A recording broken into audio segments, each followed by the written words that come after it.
نبی پاک صلی اللہ تعالیٰ علیہ وسلم نے جب پرانی امتوں کی عمریں دیکھی، نہ کسی کی 1000 سال ہوئی، کسی کی اس سے زیادہ ہوئی، تو اللہ کے محبوب علیہ السلام کے دل مبارک میں یہ خیال آیا کہ میری امت کی عمریں تو بڑی تھوڑی ہوں گی، تو کیسے اتنی لمبی نیکیاں کر سکیں گے؟ تو اللہ تعالیٰ نے پھر لیلۃ القدر عطا فرمائی۔ گویا اس ایک رات میں جو آدمی نیکی کرے، 1000 دن نہیں، کتنا لوگوں کو شوق ہے کہ کوئی ایسا جیک لگے، یکدم میری ساری چیزیں بڑھ جائیں، تو اس پر بھی تو ذرا غور کرے نا۔ یہ ایک رات 1000 دن سے نہیں، 1000 مہینے سے افضل ہے۔ 1000 یکدم آپ کی نیکیوں کی عمر 1000 ماہ تک چلی جاتی ہے، کتنی بڑی فضیلت کی بات ہے۔ میرے رسول کریم صلی اللہ تعالیٰ علیہ وآلہ وسلم خاص توجہ دلاتے، اس رات کے حوالے سے خاص توجہ دلاتے۔ اور یہ رات کب ہوتی ہے؟ صحیح حدیث میں موجود ہے، نبی پاک صلی اللہ تعالیٰ علیہ وسلم نے فرمایا کہ اسے رمضان کے آخری عشرے میں تلاش کرو۔ گویا یہ جو 5 طاق راتیں ہیں نا، 21ویں، 23ویں، 25ویں، 27ویں، 29ویں، ان طاق راتوں میں اس رات کو تلاش کرو۔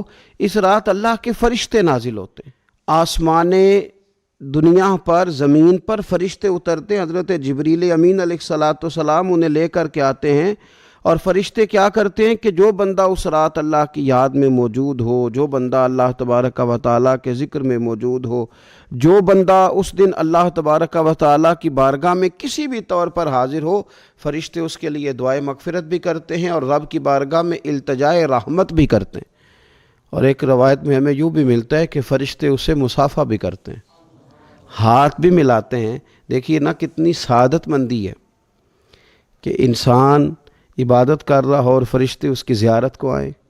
ہمارے صوفیاء فرماتے ہیں تو پکا پروگرام بنا لے عبادت کا، فرشتے کئی بار تیری زیارت کو آیا کریں گے۔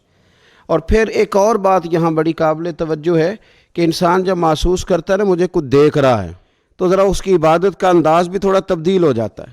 تو اگر یہ ذہن ہو ہمارا کہ ہمیں فرشتے دیکھ رہے ہیں اور وہ والی مخلوق دیکھ رہی ہے جو ہماری ڈائری ڈائریکٹ لے جا کے ہمارے رب کی بارگاہ میں پیش کرے، تو پھر کچھ زیادہ ہی توجہ مسلمان کی ہونی چاہیے، زیادہ ہی انہماک ہونا چاہیے، وہ کھو جائے۔ ٹھیک ہے ہم کمزور بھی ہیں، ہمارے اندر کچھ پریشانیاں بھی ہیں، ہماری بیماریاں بھی ہیں، ہم لاغر بھی ہیں، ضعف بھی آ جاتا ہے، تھکاوٹ بھی ہمیں آ لیتی ہے، لیکن لمبی تو بات ہی کوئی نہیں، 5 تو طاق راتیں۔